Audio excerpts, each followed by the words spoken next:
ETF index mutual funds నేర్చుకుని stock మార్కెట్లో రాణించాలనుకుంటున్నారా? వెంటనే ఈ నెంబర్కి కాల్ చేయండి. భారతీయ విద్యార్థులు విదేశాల పట్ల ఎందుకు ఆకర్షితులవుతున్నారు? ఎందుకు వ్యామోహం చూపిస్తున్నారు? విదేశాలకెళ్ళి చదువుతారంటే మేము చదువుకుంటున్నామని చెప్పుకుంటే గొప్ప విషయమనా? లేదా బెటర్ కెరీర్ అనా? ఏంటి ఆలోచన? అసలు ఎందుకలా? అమెరికాకెళ్ళి చదువుకుంటున్నాం, కెనడాకెళ్ళి చదువుకుంటున్నాం, ఆస్ట్రేలియాకెళ్ళి చదువుకుంటున్నాం. ఈ మధ్య ట్రెండ్ అయిపోయింది. మెడిసిన్ చదవటానికి కూడా ఈస్ట్ ఏషియా కంట్రీస్‌కి లేదా సెంట్రల్ ఏషియా కంట్రీస్‌కెళ్ళి చదువుకోవటం. అసలు మన వాళ్ళు బయటికెళ్ళి ఎందుకు చదువుకుంటున్నారు? ఇదే పెద్ద క్వెషన్ మార్క్. ఈ చర్చ ఇప్పుడు స్టార్ట్ అయింది.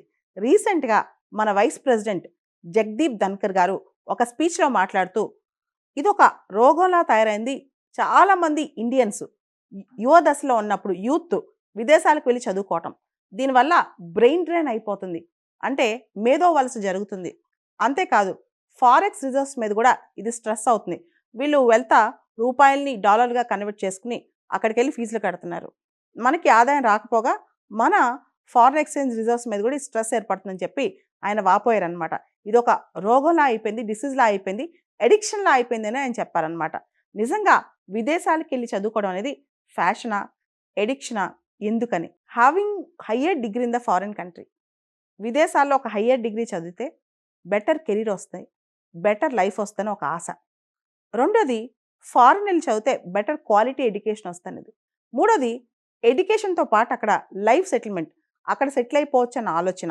చదువుకుని అక్కడే జాబ్ తెచ్చుకోవచ్చు, ఎక్కువగా సంపాదించొచ్చు, ఎక్కువ స్టేటస్‌లో ఉండొచ్చు అనే ఆలోచన అనమాట. ఇంతకుముందు ట్రెడిషనల్‌గా ఇప్పటికి కూడా లాస్ట్ ఇయర్ దాదాపు 13,00,000 మంది భారతదేశం నుంచి అమెరికా, ఇతర దేశాలకెళ్ళి చదువుకున్నారు. కెనడా, అమెరికా, ఆస్ట్రేలియా ఇలా ఇతర దేశాలకి యూకే ఎళ్లి చదువుకున్నారనమాట. ఈ సంవత్సరం కూడా ఒక 10,000 మంది పెరిగారే కానీ తగ్గలేదనమాట. మోర్ దాన్ 13,00,000 మంది ఈ సంవత్సరం కూడా ఎళ్లి చదువుకుంటున్నారక్కడ. భారతదేశం నుంచి ఇతర దేశాలకు వెళ్ళి మెడికల్ ఎడ్యుకేషన్, వైద్య విద్య అభ్యసించడానికి కూడా చాలామంది ఆకర్షితులవుతున్నారు. ముఖ్యంగా చైనా, ఫిలిప్పీన్స్, కజకిస్తాన్, జార్జియా, యుద్ధం స్టార్ట్ కాకముందు వరకు ఉక్రెయిన్‌లో మన వాళ్ళెళ్ళి మెడికల్ ఎడ్యుకేషన్ కోసం చాలామంది వెళ్తున్నారు. ఎందుకెళ్తున్నారు? మనం లాస్ట్ ఇయర్ గణాంకాలు చూసుకుంటే నీట్ ఎగ్జామ్‌కి 22,00,000 మంది అప్లై చేస్తే కేవలం 1,00,000 సీట్లు మాత్రమే ఉన్నాయి. మిగతా వాళ్ళందరూ ఎక్కడికెళ్ళాలి? ఎలా చదువుకోవాలి? అత్యధికంగా ఫీజులు కట్టి ఈ దేశాలకెళ్తున్నారు. చైనా ఎళ్ళటం, ఫిలిప్పీన్స్ ఎళ్ళటం, కజకిస్తాన్ ఎళ్ళటం, ఇట్లా ఇతర దేశాలకెళ్ళి చదువుకుంటున్నారనమాట. ఇది ఒక కారణం. మన దగ్గర డెమోగ్రఫిక్ డివిడెండ్ ఉంది. యువ జనాభా చాలా ఉంది. కానీ యువ జనాభాకి వీళ్ళు చదివే కోర్సులకు సంబంధించి యూనివర్సిటీ స్థాయిలో, ఆ స్థాయిలో ఎడ్యుకేషన్ లేదు అనేది ఒక పెద్ద అపోహ. దాంతో పాటు డిమాండ్ ఎక్కువుంది. ఇక్కడ మెడికల్ సీట్లు గాని, ఇతర సీట్ల సప్లై తక్కువుందనమాట. దాంతో పాటు ఫారెన్‌లో ఎళ్లి చదువుకుంటే ఉదాహరణకి ఎంబీఏ గాని, ఎంటెక్ కానీ లేదా హైయర్ ఎడ్యుకేషన్‌లో ఏదైనా సరే ఫారెన్‌లో ఎళ్లి చదువుకుంటే జాబ్స్ తొందరగా వస్తాయని ఆశ అనమాట. అక్కడ ఎక్కువ ఫీజులు పే చేసి, సెమిస్టర్‌కి ఇంత పే చేసి అంటే 20, 30 లాక్స్ అయినా సంవత్సరానికి ఖర్చు పెట్టి అక్కడ చదువుకోవడానికి ఇష్టపడుతున్నారు గానీ, భారతదేశంలో మాత్రం చాలామంది యువత దేశంలో ఉన్న యూనివర్సిటీస్‌లో చదువుకోవడానికన్నా విదేశాలకెళ్ళటానికి ఎక్కువ ఆకర్షితులవుతున్నారనమాట. దానికి ప్రధానమైన కారణం ఒకటి ఫారెన్ డిగ్రీ, రెండోది క్వాలిటీ ఆఫ్ ఎడ్యుకేషన్, మూడోది బెటర్ లివింగ్ స్టాండర్డ్స్. అక్కడికెళ్తే లివింగ్ స్టాండర్డ్స్ బెటర్‌గా ఉంటాయి. ఎడ్యుకేషన్‌తో పాటు తర్వాత వెంటనే ఎంప్లాయ్‌మెంట్ తెచ్చుకోవచ్చు అని ఆలోచన అనమాట. మన దేశ విద్యార్థులు ఇతర దేశాలకెళ్ళి చదువుకోవడం వలన మన ఫారెక్స్ రిజర్వ్స్, విదేశీ మారక నిల్వల మీద దాదాపు $6 బిలియన్ స్ట్రెస్ పడుతుంది. ఇది గనక మనం భారతదేశంలో అందించగలిగితే ఈ $6 బిలియన్ మన నిల్వలు మన దగ్గరే ఉంటాయి. దాంతో పాటు మనం వేరే బిల్స్ కానీ, వేరే యాక్టివిటీస్ కానీ ఇది ఉపయోగించుకోవచ్చనమాట. ఓఈసీడీ కథనం ప్రకారం, Organisation for Economic Cooperation and Development కథనం ప్రకారం భారతదేశంలో మెడికల్ ప్రొఫెషనల్స్ ఎవరైతే డాక్టర్స్ ఉంటారో దాదాపు 69,000 మంది కేవలం 4 దేశాల్లోనే పనిచేస్తున్నారు. బెస్ట్ బ్రెయిన్స్ అక్కడికెళ్ళి పనిచేస్తున్నాయనమాట. యూకే, ఆస్ట్రేలియా, యూఎస్ఏ, కెనడా ఈ 4 దేశాల్లోనే భారతదేశానికి సంబంధించి 69,000 మంది డాక్టర్లు, 56,000 మంది నర్సులు పనిచేస్తున్నారంట.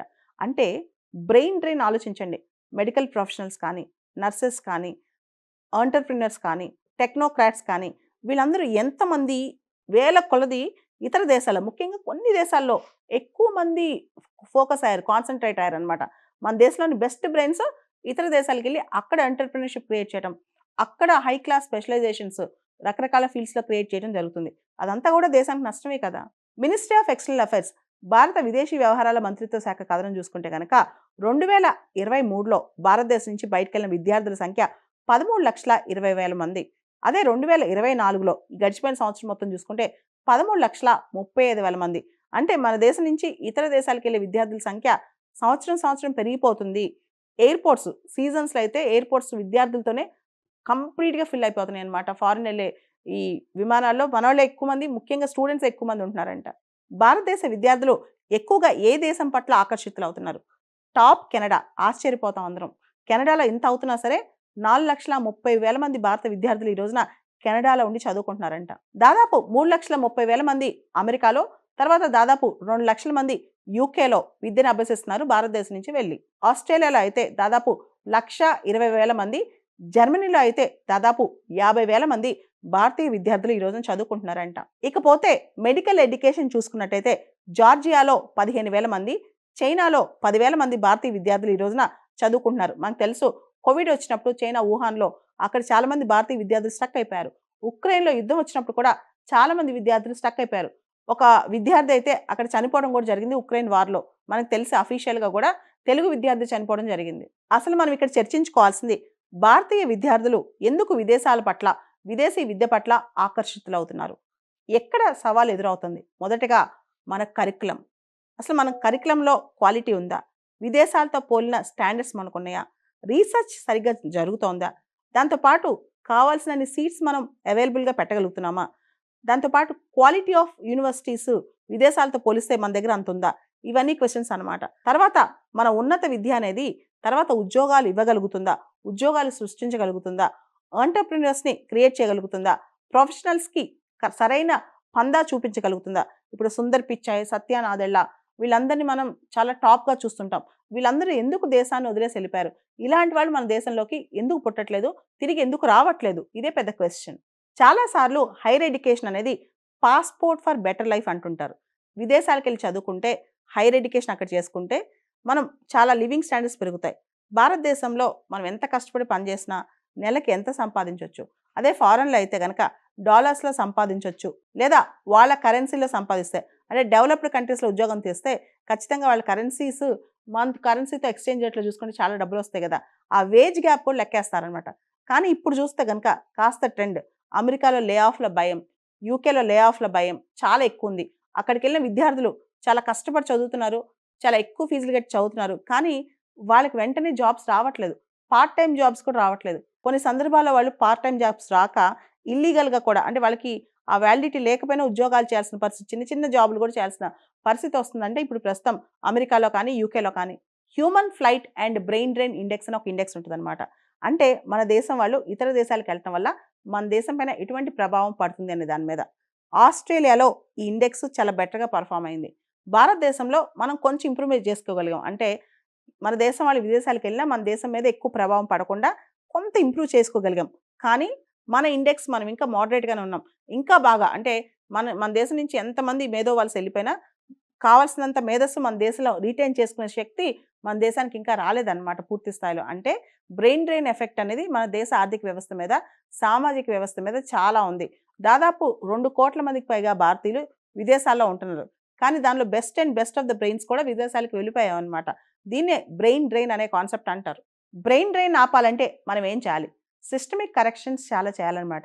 ముఖ్యంగా నేషనల్ ఎడ్యుకేషన్ పాలసీ 2020 ఈ దిశగానే ముందుకెళ్తుంది. దాని ఇంప్లిమెంటేషన్ అనేది చాలా ఇంపార్టెంట్. బెస్ట్ ఫ్యాకల్టీ తేవటం గానీ, రీసెర్చ్ మీద ఎక్కువ క్వాలిటీ ఆఫ్ రీసెర్చ్ మీద ఎక్కువ ఫోకస్ పెట్టడం గానీ, మన ఇన్‌ఫ్రాస్ట్రక్చర్, యూనివర్సిటీ ఇన్‌ఫ్రాస్ట్రక్చర్ పెంచడం కానీ, దాన్ని కరిక్యులమ్‌ని నీట్‌గా ఫ్రేమ్ చేయడం గానీ, రీసెంట్‌గా గూడా యూజీసీ వాళ్ళ డ్రాఫ్ట్ రెగ్యులేషన్స్ వచ్చాయి. వీటిని రిఫైన్ చేసి దీన్ని ఇంకా బెటర్‌గా ముందుకు తీసుకెళ్ళడం గానీ, ఇవన్నీ చేస్తే ఇండియాలో అన్నిటికన్నా ఎక్కువ సంపద సృష్టించటం, బెటర్ ఆపర్చునిటీస్ క్రియేట్ చేయటం, అంటే అవకాశాలు సృష్టించగలటం, విదేశాల్లో వచ్చే ఇన్‌కమ్ లెవెల్స్ భారతదేశంలో కూడా ఇస్తే గనక ఎందుకు మన వాళ్ళు బయటికెళ్తారు. 1990 దశకం నుంచి భారతదేశం నుంచి విద్యార్థులు విదేశాలకు వెళ్ళటం బాగా పెరిగిపోయింది. అప్పట్లో అదొక పెద్ద అట్రాక్షన్. భారతదేశంలో ఉన్నావా, విదేశాల్లో ఉన్నావా అని కాదు. ఎందుకంటే అక్కడ కూడా చాలా దేశాల్లో అంత ఈజీగా జాబ్స్ రావట్లేదు. Skill is the king. ఎప్పుడైతే నీకు నైపుణ్యం ఉంటుందో అప్పుడు నువ్వు ఖచ్చితంగా రాజువి, రారాజువి అనమాట. సో నైపుణ్యాలు పెంచుకుంటే, వృత్తిపరమైన నైపుణ్యాలు పెంచుకుంటే గనక ఎప్పటికైనా మన రిలవెన్స్ అనేది ఉంటుంది. అది ఇండియాలో ఉన్నా, అమెరికాలో ఉన్నా, ఆస్ట్రేలియాలో ఉన్నా.